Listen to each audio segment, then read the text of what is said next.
Hi, everyone, and welcome to PyData Global. We are excited to have you to join us. Feel free to use the chat to connect with your fellow attendees and share your thoughts during the session. If you have any questions, please post them in the Q&A tab, and we'll address them at the end of the session. And now it's my pleasure to introduce Had Shoaib.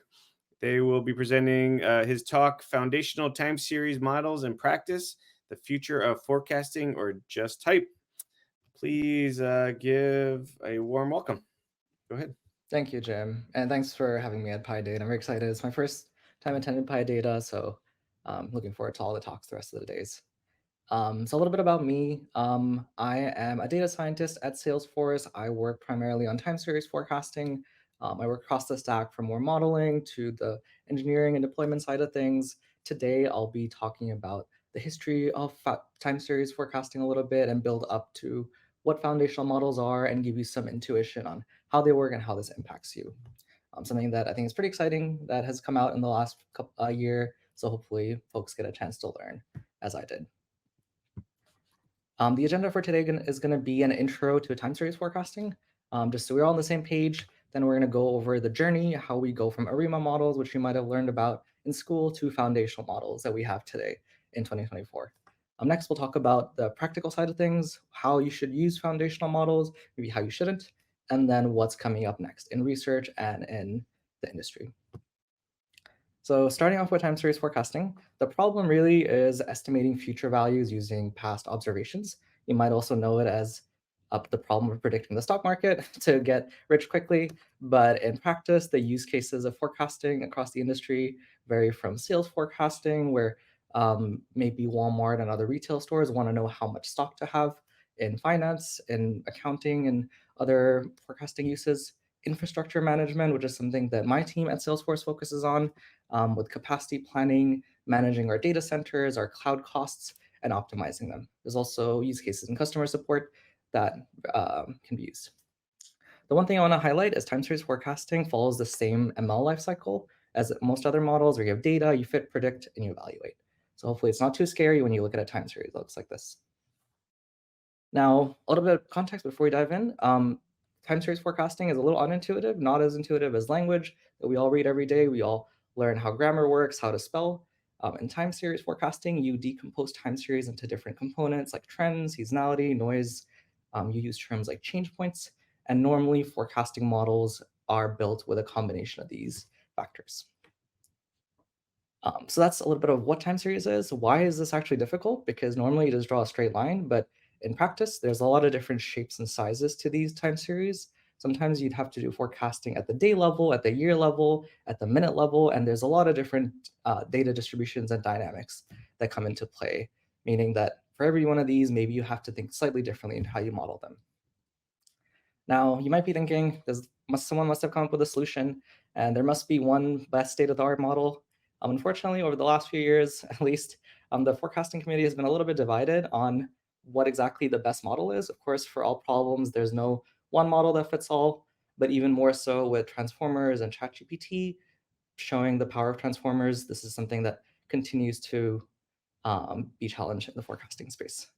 Until today, where we'll add to this and talk about if foundational time series models, which are, again, not LLMs, but time series transformer-based models that we're talking about, at least at this point, whether they contribute to this list or not. So starting off with a history lesson on going from ARIMA to foundational models. Now, ARIMA, which you might be familiar with, along with like exponential smoothing or ETS, profit type models fall into this class of local models, where the idea is you have one model for one time series. So time series A goes through modeling, you do fit predict on the same model using libraries like skTime and darts that have been presented at PyData before as well. These are simple to build and interpret. They're easy to tweak and add your own prior knowledge to these single time series because each one is an individual model, but it may not always be accurate at scale, which we've seen across competitions and the industry. Now, a newer class of models, and when I say new, I mean in the last 10, 20 years, is global models, where you have your traditional machine learning-based regression models like LightGBM, DeepAR, which is a deep neural network, RNN-based model, where instead of fitting one model per time series, you're fitting one model for all time series, and then you're using that to perform inference on your different time series. So this is more expressive. You can get correlations between time series into your model instead of having a very localized view of your model. And also you can use it more for data that doesn't have as much history, because you can use the fact that you've learned about other time series that maybe look similar. Again, the problem here is that you have to build these models, you need feature engineering, you need ML infrastructure, and you need domain expertise. Diving a little deeper into global models, so I just said you basically pass in these classical ML-based regression or neural network models. They're slightly different from local models in that the feature engineering normally does it looks a little bit like adding lags and date time features using dummy variables, normalization, rescaling things.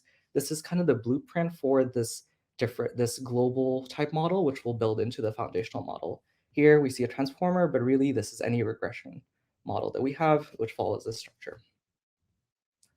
Now, taking a step back and going back to the history of forecasting, back in 2017, it's surprising that when the transformers came out in June 2017 and NLP entered into a new era and revolutionized what we know about deep neural networks. At that same time, the forecasting community was still maturing slowly. At that time, the latest M competition was M3, released around the year 2000, and that was still dominated by classical models like ETS, TBATS, and ARIMA.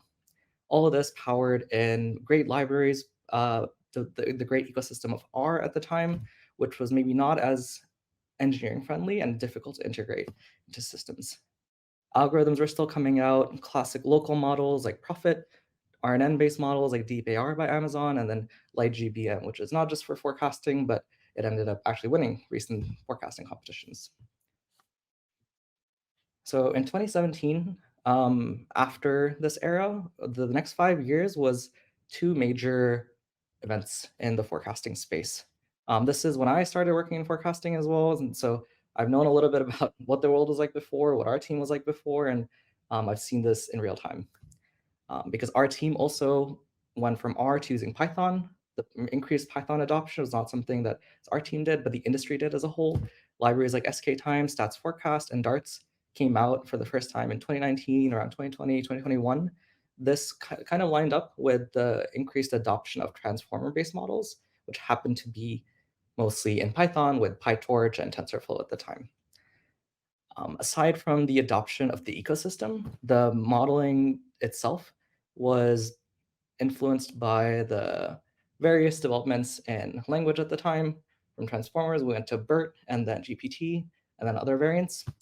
In the forecasting space as well, there were more sparse transformers built, different sparsities, distillation methods involved, different types of embedding, different positional embeddings, different pre-processing techniques, different encoder-decoder architectures. All a lot of great progress over the next 5 years after Transformers came out, applied to time series forecasting. Was unfortunate though that despite this, Transformers still struggled from not having a big curated data set in the time series space. Now this is improving, but around this time it was difficult to find a very large data set that's public and open.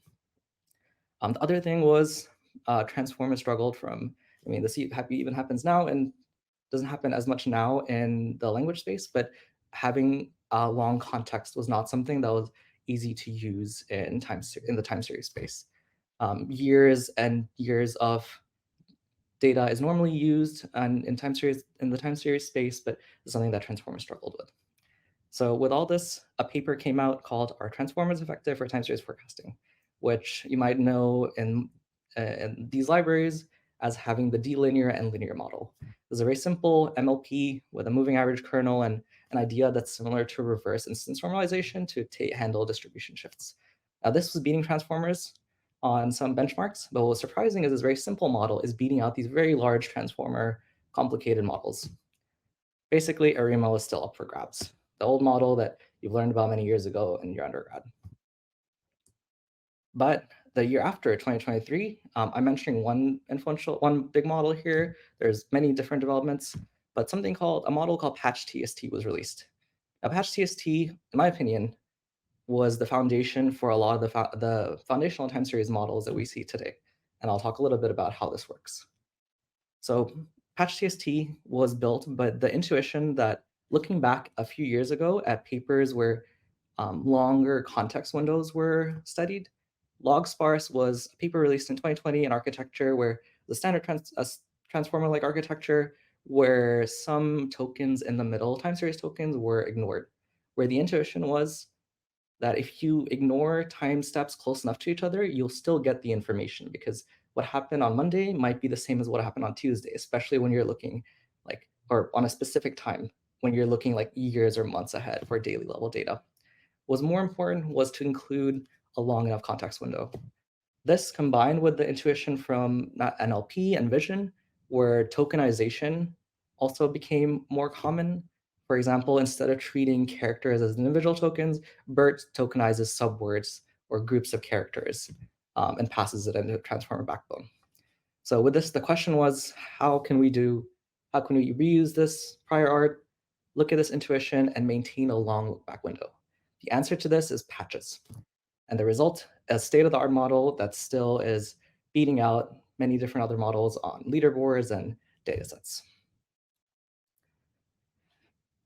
So diving a little bit deeper into what patching is. So hopefully this doesn't look too scary. I won't go past this and introduce any equations, but what this is the architecture for PatchTST, and one of the innovations along with channel independence and self-representation learning, which I won't get too much into, but patching is an idea that I said you can essentially decompose the original long time series into patches of blocks. These are usually non-overlapping. And as an example, if you look at it, if you pass in a month of data, if you use a patch size of 4, each patch might contain a week of data. What that means is you're transforming that 30 days into 4 days of 4 patches. This will be easier to look across patches for, and to have a longer time horizon, essentially, instead of looking at all 30 data points. You can imagine if you use 300 days or 600 days, this idea becomes very powerful. So you add a patch, it's a simple linear production layer. You go through the transformer model, here it's an encoder, and then you undo the patch by having another linear projection. And your output is a time series. Now, this idea of patching is, as I mentioned, foundational in 2024, which spawned quite a few different transformer-based foundational time series models.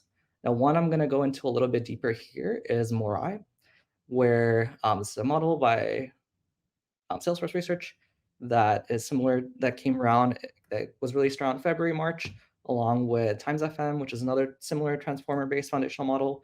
And the main idea behind here, I mentioned 2 problems that we saw around 2022, which was that transformers didn't have long context windows and didn't have big data sets.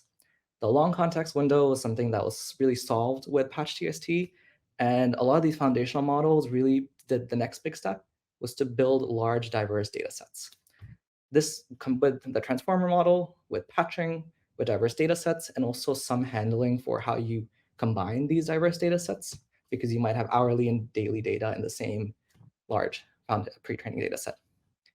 With these architectures combined and using the intuition from NLP, where over time, these transformer-based models, like going from the traditional encoder-decoder model to the decoder-only model, has less inductive bias and structure, but more data and compute. These foundational transformer-based models were born. Now, I only brushed on this idea of less bias and structure on models over time, but I highly recommend this talk from Stanford CS25 on exactly how this works. And it's not just about transformers, but generally the trends in machine learning over time. Here we see these big blocks represented here in this slightly scary looking architecture diagram. But again, really, you have your input and your output up here. In your first input, you have your patches. Here, there's multiple patch sizes for different frequencies, like daily versus hourly.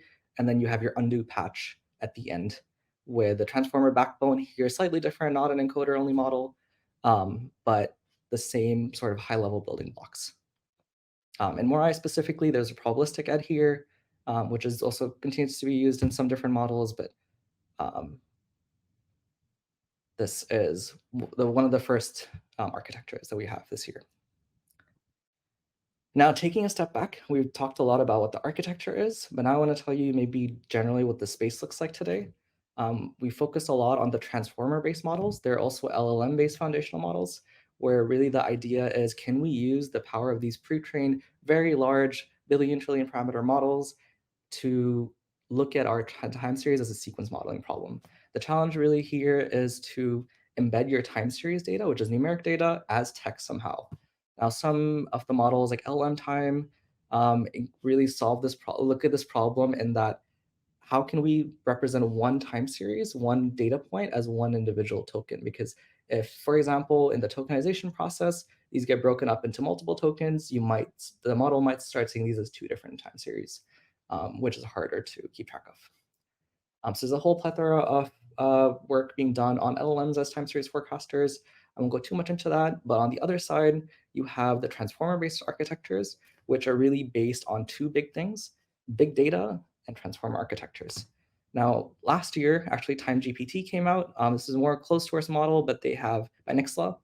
They have a lot of literature on how exactly this works, but not a lot of the data is open source, and this is something that is now available through an API. And I'm sure they'll have further developments and research into this. Some other notable ones, and I'm missing a lot here, so please go look at a survey paper on foundational models if you want to look at all the different options. But TimesFM by Google, Morai by Salesforce, Moment, a class of models by CMU, and TTMs by IBM, which is not actually the transformer backbone, but uses the similar ideas of patching, reverse instance normalization with a different TS mixer backbone. Different data sets, I think, are also continue even in the last couple months to grow, but some highlights over the year were Wikipedia data being used, synthetic data incorporated, LOTSA, a data set of data sets, and TS Pile as well, which is another data set of data sets. So we've talked about a little bit of the math behind how these foundational models work. Now I want to give some practical advice and what to do, what not to do with time series foundational models. So after all this, you might be thinking, wow, ChatGPT was great. Are time series foundational models also great, and can they predict the future? You have a time series here, and with the black being historical data, the orange line being a forecast that my human model made, aka PowerPoint. This looks pretty reasonable to me, as there's a trend, there's no strong seasonality, and we think this will probably happen in the future. Any model will tell you something similar. The problem is, if a model doesn't have the right data or external knowledge, whether it's a foundational trillion parameter model or whether it's a small ARIMA model, it's going to give you the same results. This is something that, with the advent of ChatGPT being a all-knowing entity, is sometimes gets lost, but I just want to highlight that the same standard forecasting modeling techniques of cold start forecasting, where you look at similar time series, or looking at how different hierarchies have changed, or even directly adding your human-based drivers or inputs to your model, are still relevant when you have events that the model may not know about. Now, we talked about modeling. The next thing you might ask is, can I replace my ML platform or my forecasting expertise in it? And again, this is something where, while these are foundational models and they cover a broad range of domains and data sets and provide better accuracy, they're still one small part of the bigger system in a machine learning platform or your machine learning use case. You have configuration files, you have metadata, you have data that's being collected, validation of that data. You have features potentially being transformed in that data. And of course, you have to evaluate your forecasts, store them somewhere, serve them. All of these big boxes still stay. It's just that little box in the middle, which is your ML code. Now it's slightly different.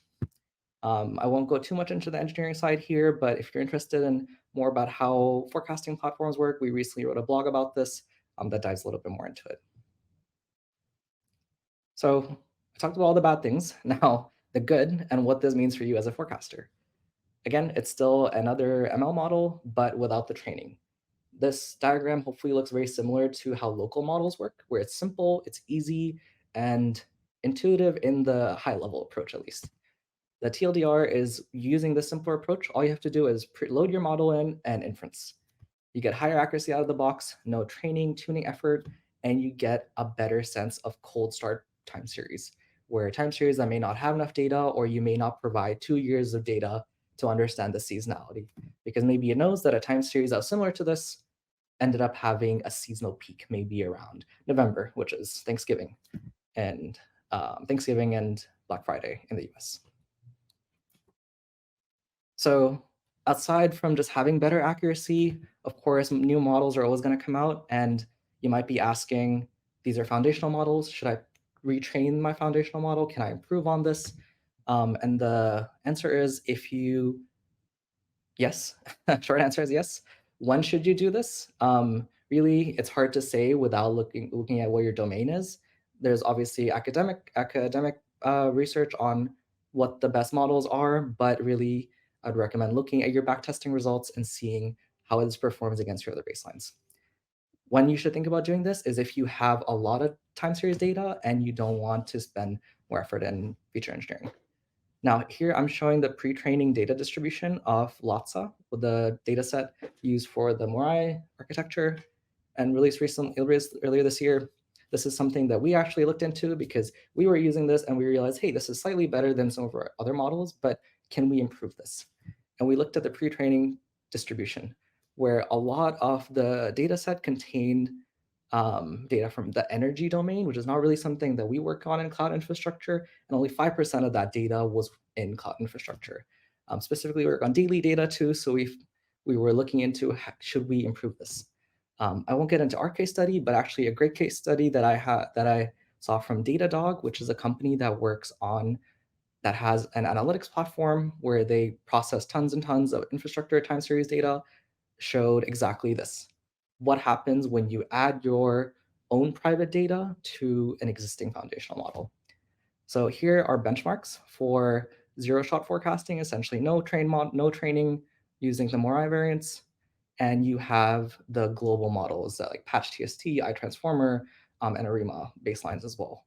Now, both of these were pretty similar. Which is surprising is that the zero-shot forecaster is very similar to this.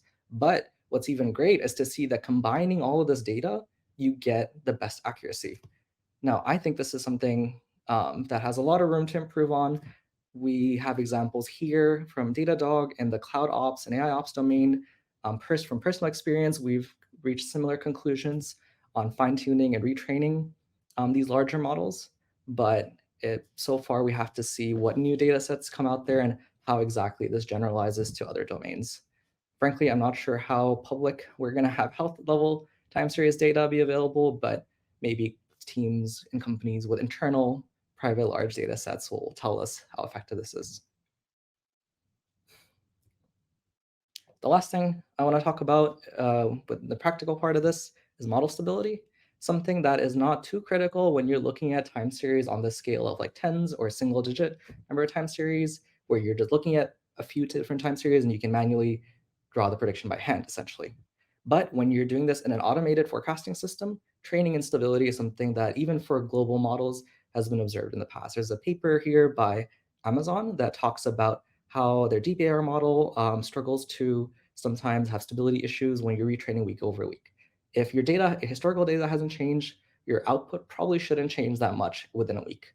Now, there's ways to remediate this, and generally this is not as important for pre-trained model, but this idea of stability still applies to inferencing or predictions. When you inference, if you have anomalies, this is something we've seen greatly impact uncertainty intervals. While more of the foundational models are robust to these anomalies, uncertainty is something that negatively gets impacted. So this is a common pre-processing technique and even more important for these foundational models. Of course, increasing the number of samples you have, which is similar to just having a little bit more confidence in your point forecast, and instead of having less variance, you can have a single value of your point forecast that doesn't change over time. This comes at the cost of more time and more runtime performance, but if stability is important, this is something to look into. Now, before I end off, I want to leave off with what's coming next in the foundational time series modeling space, starting off with some insights on what's recently come up. Even in the last 2 months, ever since I submitted this talk, these models and data sets have been released with NIPS and ICML deadlines coming out. We saw the release of a mixture of expert-based models, a Mamba-based foundational model, and a vision-based time series model, which I know that if you look at this image, this basically describes the paper, which I think is super cool, but we will have to see how exactly this pans out over the next couple of years. There's more data sets as well. I mentioned TS-Pile, this came out earlier this year, and the last month or two, last few months, Gift Eval, a larger data set and evaluation benchmark, has come out. Time 300B, which came out as a part of the Time MOA paper, and we'll continue to see these fundamental improvements in the research. So in a different direction though, outside of like fundamentally continuing on better data and better models, something I think is very cool in both from an academic perspective, but even more as a practitioner is time series understanding. So multimodality has been explored quite a bit in text and vision. Now I think the next big step over the next 5-10 years in the time series space is going to be text and language. Now, an example of this might be root cause analysis, where something that's shown here, if you have a change event that happened, can you use language and text to explain why this root cause happened? The same idea works across hierarchies, and there's quite a few new papers coming out on how can we incorporate LLMs and news data, or just other general reasoning over text and time series. So with that, we go back to the original question that I started at the beginning of this and the title of the talk. Are foundational time series model the future, or are they just hype? Now, you feel free to make your own conclusions, but in my opinion, it's a little bit of both. I do think this is a natural stepping stone in the development of models, and is also pretty cool. With that, I will take questions. Awesome. Yes, we have a couple questions in the tab, and I encourage anyone else to post their question if you have one. But the first question that we had was, is LSTM a foundational model? I've read that it can be used for time series models. Yeah, so an LSTM is just an architecture, like Transformer is an architecture. It's not exactly a foundational model. A foundational model, I think, is architecture plus data. LSTM is an older RNN-based architecture, and it's the backbone for Deep AR, which is a global model. I'm not actually sure if there are any LSTM-based foundational models, but I think the short answer is no. It can be used for time series modeling, though, as one of the examples of global models like PatchTST. Next question, where do we think the recent paper where RNNs all we needed stand in this? I'm not actually familiar with that paper, so I'll have to get back to you. But if you provide maybe some more context on how, on specifically any questions as a part of that paper, I can look into it. I will say, as in general, RNN-based transformers are still continuing to, people are still experimenting with different architectures. Transformers might have reached their limits at some point, who knows? That's why we have stuff like MAMLA coming out, which is an entirely novel architecture. And this is something we could continue on Discord as well if we want to continue the conversation on that point. But for this question, in addition to the great praise, best presentation of the day, what is the best resource to learn foundational model? Yeah, thanks for that, Remy. I will say I forgot to share this slide, but I tried to compile a list if you want to learn a little bit more about, dive into these models and get started with them. There's a lot of libraries for the Morai model, Time MOE, Times FM, these models that you can essentially just pip install and then use as a part of your workflow. There's models here, there's data sets if you want to look into them, especially what I think is cool, I don't know if I can show this here, is the leaderboards for this. This was also developed by the Salesforce research team, but so a little bit biased here, but I think this is really cool if you want to look to see which model you should use. Other resources I'll just say, there's a lot of survey papers on this. What I gave really is a practitioner's view. If you want an academic view, definitely look at those survey papers. If you want a more practitioner view, yeah, definitely reach out to me on Discord. I'm happy to chat more about this. And I will say, I think there's a talk tomorrow on foundational models from Lucas Baghi on from a different perspective. So I highly recommend checking that out as well. And certainly people want to know if the slides would be available for viewing. Yeah, definitely. They are in the resources already. I think they're added. If that's not available, I'll share them on Discord somewhere. Yes, I do see them. They're for everyone on the talk. There is a tab on the right side that should say resources, which is where you should be able to access those slides. think one more question I saw is could you see these for epidemic control and disaster medicine, especially in low middle income countries? Yeah, definitely. It's a part of the time series forecasting, maybe a part of that problem. I'm not too familiar with the domain specifically, but foundational models, the fact that they generalize so well across domains and don't require that like data science or ML expertise is an option, especially when you don't have a lot of investment. And I think one other quick question, I saw this as well, like RAM requirements for these models. I'll say these are foundational models. They're still very small compared to the larger ones.